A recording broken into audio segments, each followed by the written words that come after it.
Authenticity. What exactly is authenticity? What does it mean to show up authentically? What does it mean to be present? What does it mean to be vulnerable? Is that the same thing? Is being authentic being vulnerable? Or is it something else? So here's what I see in authenticity. I see a lot of people doing this. They think authenticity means I need to share details of my life. I need to be real. I need to be approachable. And yeah, there's absolutely aspects of being real, being approachable, being connected, sharing some of our personal lives. And we also get to choose how much because part of being authentic is being authentic to ourselves first and foremost. And I think that the authenticity, from where I stand, authenticity starts from within. It starts in this place of owning it for yourself, and then you're able to share it in the world. So, give you an example from my own life. Okay, so if you haven't followed me before, one of the things in my previous life, I'm a serial entrepreneur, and one of my businesses was a massage and spa supply outlet, which we had built up to a seven-figure level. Great. Now, here's the thing. When I first started coaching, I had a huge resistance to letting people know that. And here's why, is because I also bankrupted that seven-figure business. It wasn't just me, there were things that happened in that time, but because it went bankrupt, because it failed, I didn't feel I had the right to claim and own this piece of it having that I had built a seven-figure business. I wasn't willing to own it. I wasn't willing to stand in it.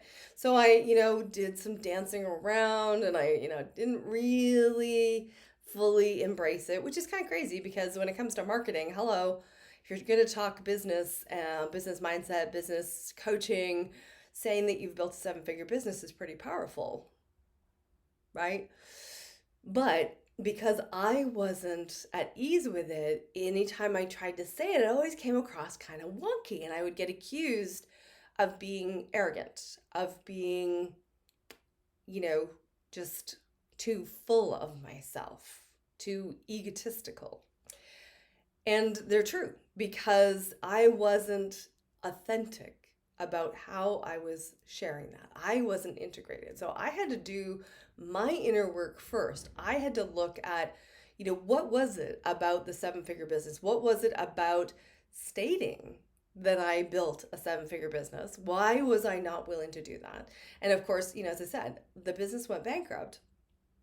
Although the business going bankrupt was the very thing that led me to see that what was missing was the inner dominatrix energy, what I call the inner dominatrix energy.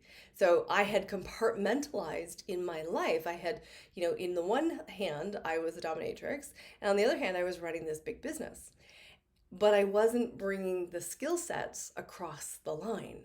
I wasn't allowing that to cross over because I was so good at making sure that all of my dominatrix stuff was kept quiet and silent. Because, of course, it was a bit of a conflict in the massage world, a bit of a conflict in the spa world to be, to have that piece. So there was an incongruency for me in owning it. There was an incongruency of me stepping into this dominatrix piece and, bringing these two pieces of the business together. There was also an incongruency in that I perceived myself as having failed.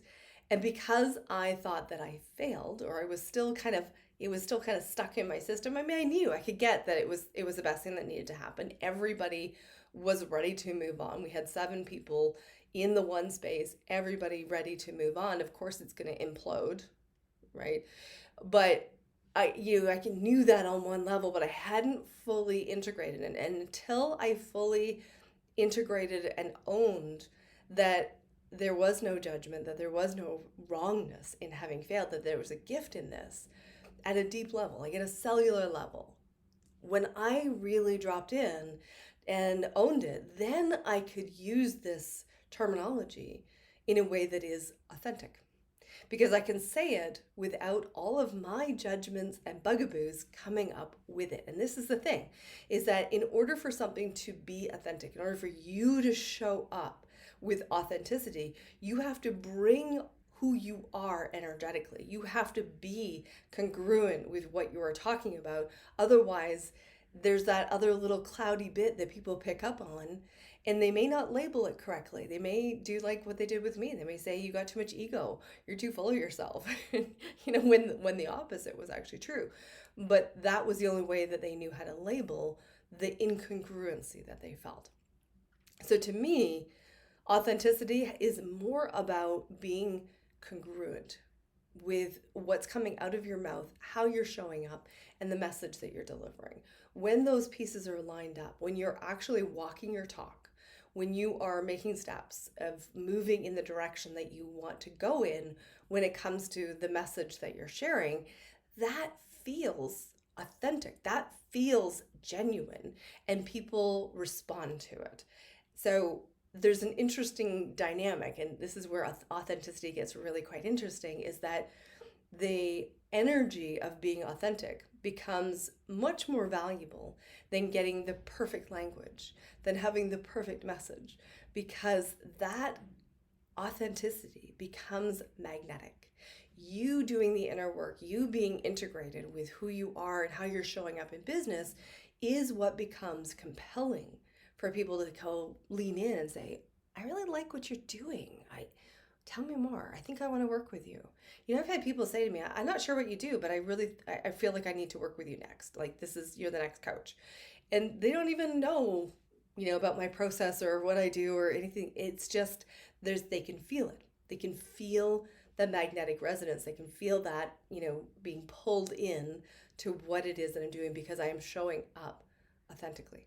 I'm showing up as me and creating an invitation for people to come and join to get what I'm offering, to have this piece of stepping into your own authenticity, or, well, we'll call it the inner dominatrix energy, because that's what we're offering here, this archetype of not only owning your authenticity, but also from that comes a confidence, a genuine from within quiet kind of confidence, and a willingness to stand, be seen, be judged, be heard, command the fees that are appropriate for what you offer.